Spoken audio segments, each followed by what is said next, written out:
Hi friends, ఇవన్నీ దోసకాయలు అనమాట. ఇప్పుడు ఇవి కూడా దోసకాయలు వస్తున్నాను అనమాట. ఇవి కూడా నేను హైదరాబాద్ తీసుకెళ్తాకే వస్తున్నాను.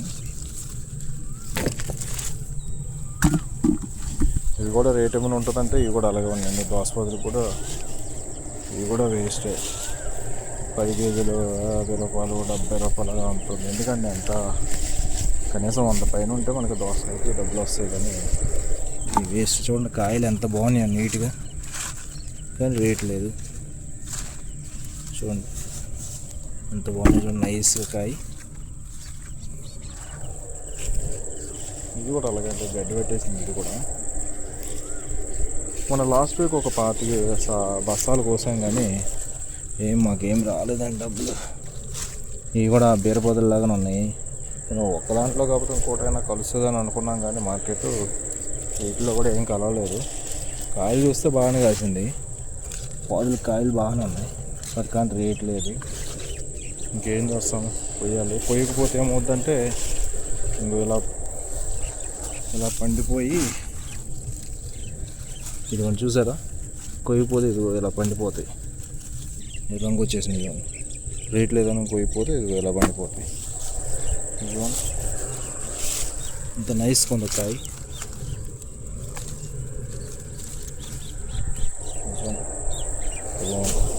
పండిపోయినాయి అనమాట. అది దోసకాయ ఎప్పుడు పచ్చిగా ఉండాలి అనమాట. కొంచెం పచ్చిగా ఉంటే కొంచెం బాగుంటుంది. చూడండి కాయ బాగుంది, అంత బాగుంది, కానీ రేట్ లేదు.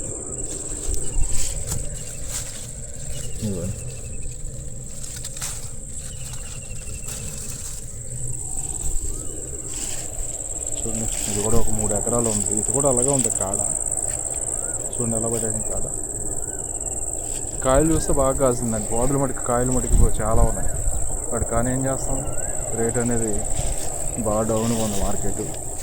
మన దగ్గర ఏమో తక్కువ కొంటున్నారు, మన ఖర్చులు కూడా రావట్లేదు. కూరలు పెట్టిన ఖర్చులు కూడా రావట్లేదు. చూడండి ఎలా ఉన్నాయి కాయలు.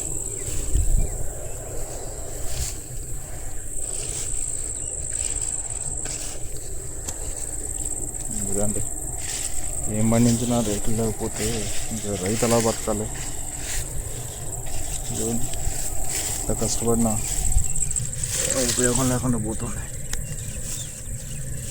వ్యాపారం చేసుకున్న వాళ్ళు బాగానే మిగులుతున్నాయి.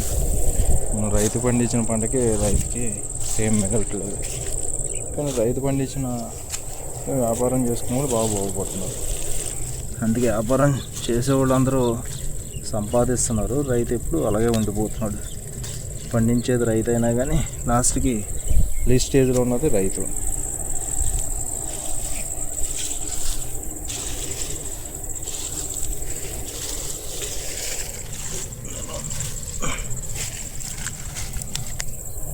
మన వర్షం పడింది, ఇంతకీ కాయలు కూడా పండిపోతాకు వచ్చేసినాయి. కొయ్యాలి మళ్ళీ ఇప్పుడు.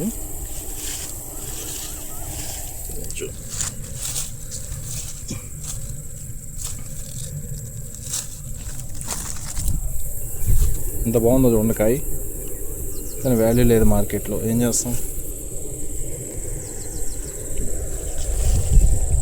ఇది ఫ్రెండ్స్, ఇలా రైతు పడే కష్టాలు అన్నమాట. రైతు ఎప్పుడు హ్యాపీగా ఉంటాడంటే తను పండించిన పంట మంచి రేటు ఉండి, మార్కెట్లో మంచి రేటు ఉంటే తను హ్యాపీగా ఉంటాడు అన్నమాట. ఏదన్నా పంట వేస్తే కూడా ఇంకా కొంచెం హ్యాపీగా ఫీల్ అవుతాడు, ఇంకా వేరే పంట వేద్దాం అలా. కానీ ఈ రేట్లు లేకపోవడం వల్ల ఏమవుతుందంటే రైతు అనేవాడు ఇక డౌన్ అయిపోతాడు. ఏం వేసినా ఏం పండట్లేదు, ఎందుకు వేసిన అనవసరం, చేతి ఖర్చులు ఎక్కువైపోతుంది, పెట్టుబడి ఎక్కువైపోతుంది, ఆ పెట్టుబడి కూడా రావట్లేదని ఒక ఆలోచనలో పడి వెనకడుగు వేయడానికి ఎక్కువ ఆసక్తి చూపిస్తాడనమాట రైతు. ఏదైనా అంతే కదా, రేటు ఉంటేనేమో కొంచెం రైతుల ఉత్సాహం అనేది ఉంటుంది. రేటు లేకపోతే ఏముంటే నిరుత్సాహపడతాడు. ఇది ఇంకేం చేస్తాం, ఇక పొలం ఉన్నప్పుడు ఏవో ఒకటి పండించుకోవాలి కదా, ఖాళీగా ఉంచేదానికంటే.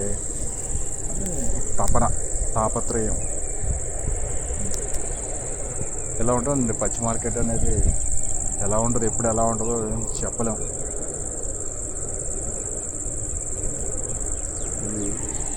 ఇది కూడా బాగా కాడబట్టేసిందండి. ఇది కూడా ఒక 2-3 కోతలు దిగుద్దేమో. ఇంకా అక్కడ నుంచి ఈ కావులను గేదెలు మేయడానికి ఇది కూడా చూడండి